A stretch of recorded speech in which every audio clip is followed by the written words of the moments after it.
Hi guys, Mami Archer here at nandito kami ngayon sa school garden ng school nila Ellie.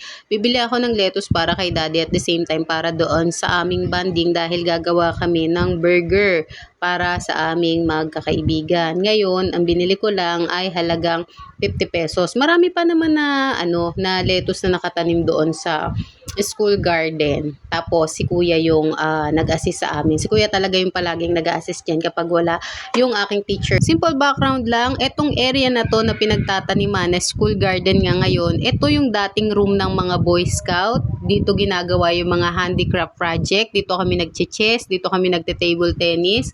At higit sa lahat, ito yung room ng mga teacher na lalaki. No, hindi ko na babanggitin yung mga pangalan, yung ilan sa kanila nandyan pa sa school.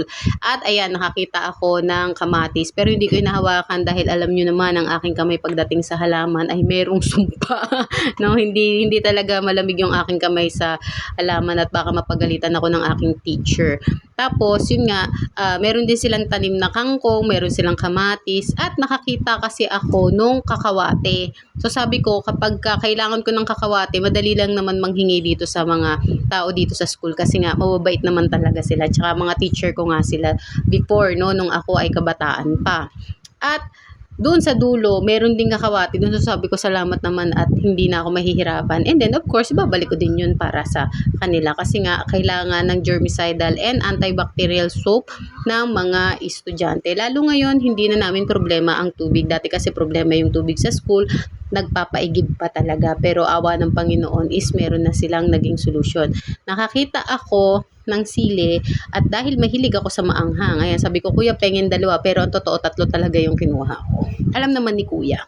And nakakita rin ako, yun, yung puno ng basil. So, yun nga, sabi ko, basil ba to? So, ginawa ko, kinat ko muna yung isang tapos tinikman ko siya at yun nga, inamoy ko din siya. So, basil nga, kasi ako alam ko talaga kung ano yung mga varieties nung basil. Kaya lang, yung itsura kasi niya, maliliit yung dahon. So, mukhang hindi siya basil talaga. At the same time, ayan, bumili na ako ng mga pangangailangan ko sa lettuce kasi nga gusto kong bigyan din si Daddy at gagawin ko din yung tatay ko syempre ng burger. So tapos na si Kuya manguha, kinikilo niya na doon sa kubo, kaya ako ay lalabas na. Sooner or later, baka manghingi rin ako ng tanglad at saka ng oregano. Basta bago matapos itong school year, dito ako sa garden hihingi ng mga halaman na gagawin kong sabon para at least pagdating ng brigada, eskwela, pasukan, pwede na kagad gamitin. So, syempre, hindi lang naman dito sa school yung mga kaibigan kong teacher na makikinabang nun. At the same time, yun nga po sa jail ministry namin. So, si Ate Marlina, ito na. Meron silang alagang doggy at saka daki-daki. At ito na yung nabili ko. Dalawa yan, pinahati ko. Isang 30 pesos, isang 20 pesos. So, para hindi na kami maghahati-hati doon sa sa bahay nila ate. Tapos, ayan na, ang masarap naming burger. Merong kamatis at meron ding Thousand Island, syempre. Pagkatapos niyan ay syempre, binalutan namin yung aming mga estudyante at bumalik kami sa school para bigyan yung aming mga bata.